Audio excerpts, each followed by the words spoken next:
بسم اللہ الرحمن الرحیم۔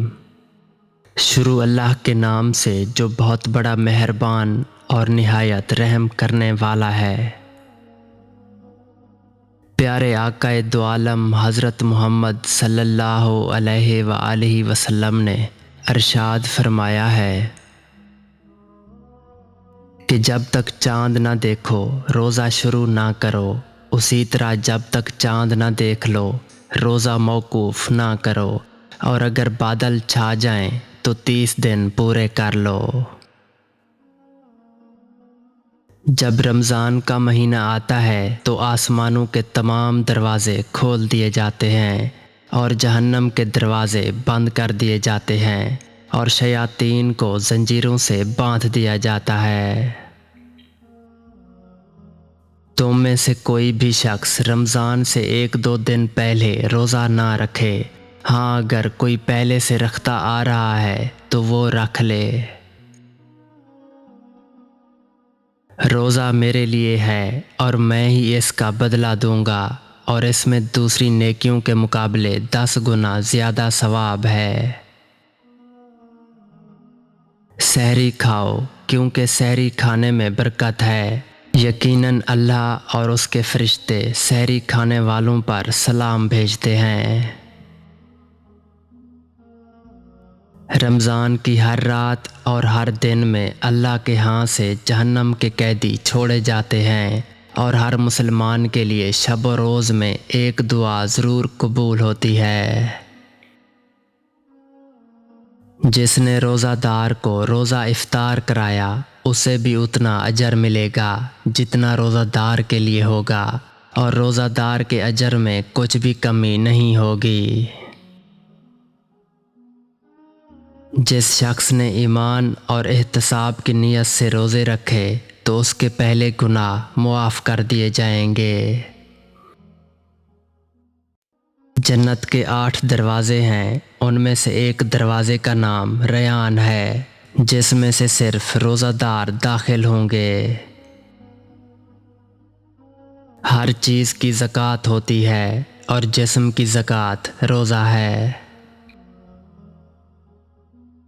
اگر کوئی شخص رمضان میں بیمار ہو جائے اور ٹھیک نہ ہو حتیٰ کہ فوت ہو جائے تو سمجھو اس کی طرف سے مسکینوں کو کھانا کھلا دیا جائے گا اور اس کے ذمہ قضا واجب نہ ہوگی۔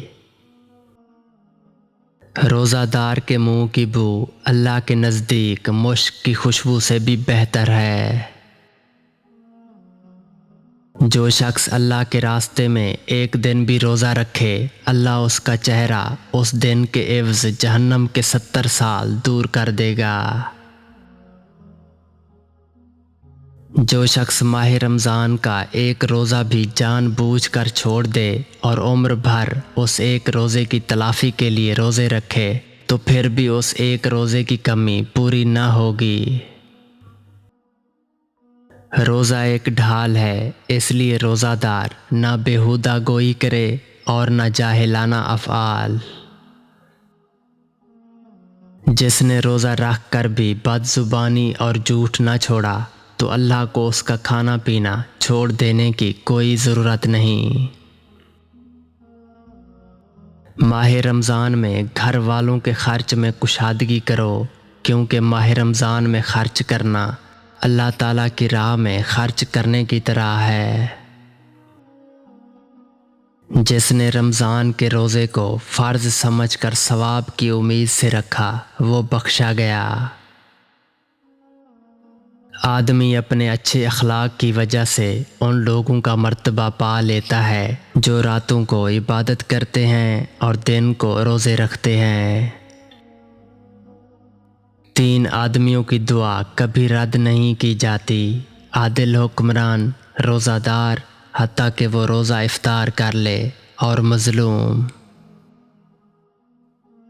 روزہ دار کے لیے 2 خوشیاں ہیں، ایک افطار کے وقت، دوسری اپنے رب سے ملاقات کے وقت۔ جب اپنے روزے کا ثواب دیکھے گا تو خوش ہو جائے گا۔ دعا ہے کہ اللہ پاک ہم سب مسلمان بہن بھائیوں کو آپ صلی اللہ علیہ وآلہ وسلم کے حکم اور فرمان کے مطابق زندگی بسر کرنے کی توفیق عطا فرمائے، آمین۔